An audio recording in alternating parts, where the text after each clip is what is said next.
ADHD is real, and this is why that's important.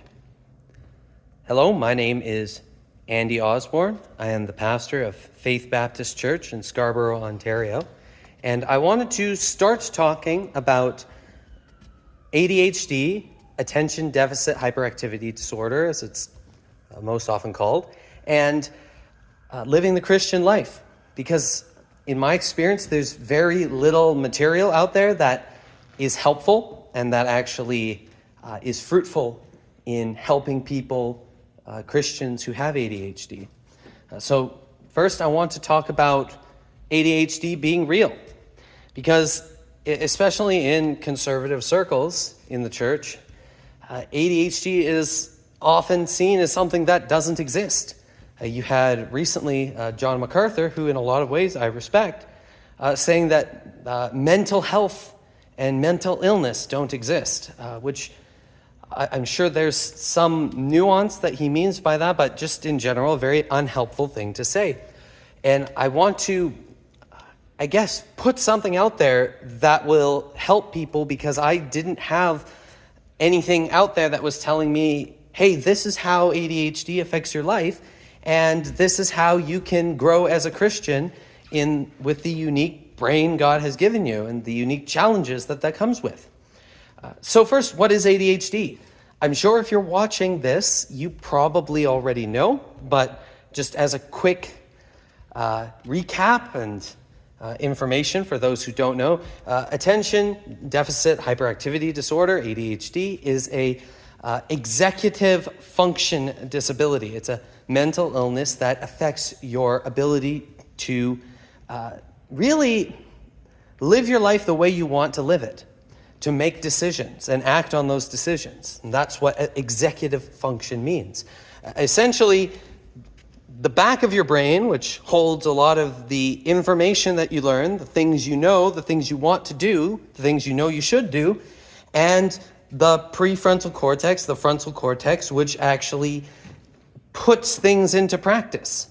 And there's a bit of a disconnection there, which means people with ADHD are often acting in a very impulsive way, and no matter how hard they try, they grit their teeth, they try to memorize scripture, they try to do all that they can, and this doesn't seem to go away. And it's very difficult when you then go looking for answers and you hear that, oh no, ADHD doesn't actually exist. It's just some sort of moral failing on your part. Maybe your parents didn't raise you well, or maybe you're just a lazy person and you need to overcome that sin of laziness. And why this is unhelpful is because when there is a legitimate difficulty that isn't being addressed, people with ADHD will try to improve themselves in the way that other people have, who maybe struggle with certain sins, have tried to overcome their sins, and it doesn't work. And that's why it's important to recognize if you have ADHD, if you've been diagnosed. If you haven't and you simply have symptoms, emotional regulation and executive function symptoms, I encourage you to see a doctor and get diagnosed if that's indeed what you have. But it's important to know that you have it and to know it's real. This is the most studied neurological disorder in history. It's been studied since the mid-1700s. We've known that this exists, and we can prove it exists. We see it in genetics. Genetics can predict whether someone will have ADHD with an 85% accuracy. We see it in brain development. Someone with ADHD has a brain that develops differently. Namely, the ADHD brain does not receive dopamine, the sort of reward chemical in your brain, very well, which means that when you have a frontal cortex that is always craving dopamine, it's very difficult to do the things you know will, in the end, improve your life for the quick fix of dopamine, because there is a limit to how much your brain is able to take in. And so things that might be easier for others are more challenging. Things like sitting at a desk and listening to a lecture and doing work that's tedious and keeping things organized. It's a lot more difficult for you if you have ADHD. This is something we can scan a brain and see what's actually going on. And the fact of the matter is that we are beings that are both physical and spiritual.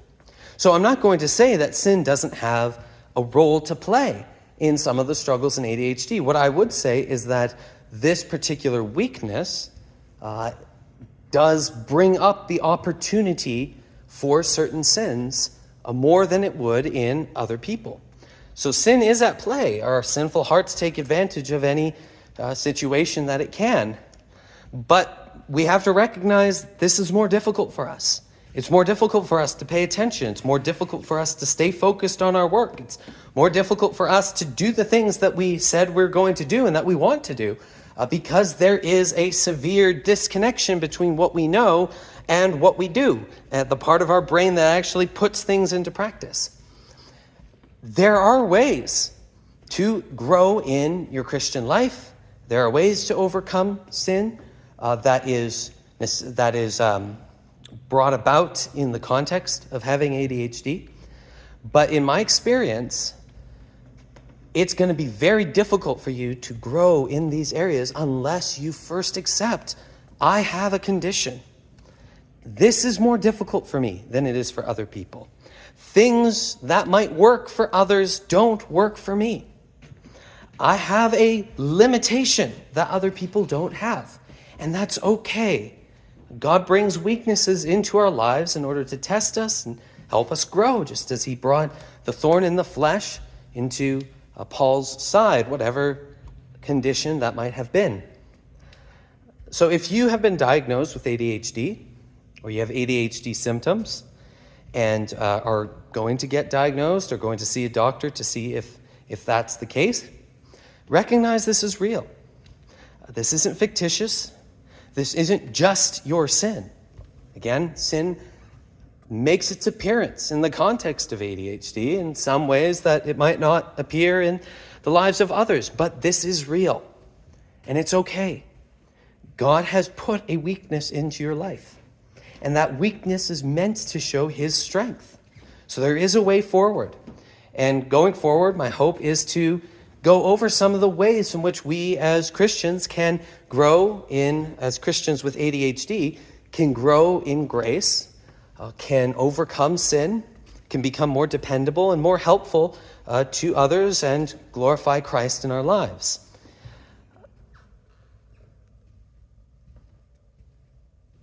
So my hope is that you won't be discouraged by all the voices out there that are telling you ADHD isn't real and that there's a problem with you. That has led me into so much doubt and depression and anxiety because no matter how hard I tried, my brain was still the way it was. But when you accept this is the brain God gave me, and you are thankful that God is going to show his power in your weakness, then you are setting yourself up to grow in grace. And it's not going to look exactly the same as someone who does not struggle with ADHD, but it is going to be real. It's going to be measurable. So it's okay. You have a weakness. God has given it to you. Be grateful to him for his grace that he has promised will be there. And in the meantime, focus on what you can do. Focus on what you're able to do. Build habits, and we'll talk about that hopefully in the future. Build habits in a way that is working for you. And just sit down with God and accept and thank him. God, you've given me a weakness, but I know your strength is going to come out in all of this. I hope that's helpful to someone out there. I'm, again, saying this because I needed to hear that at some point and recognize that a lot of my frustration with myself, a lot of my depression and feelings of shame and guilt were leaving the fact that I have a weakness out of the equation. Once you accept that, it's very, well, I'm not going to say it's very easy, but it's a lot easier to overcome the shame and the guilt and to move forward by God's grace. Take care. God bless.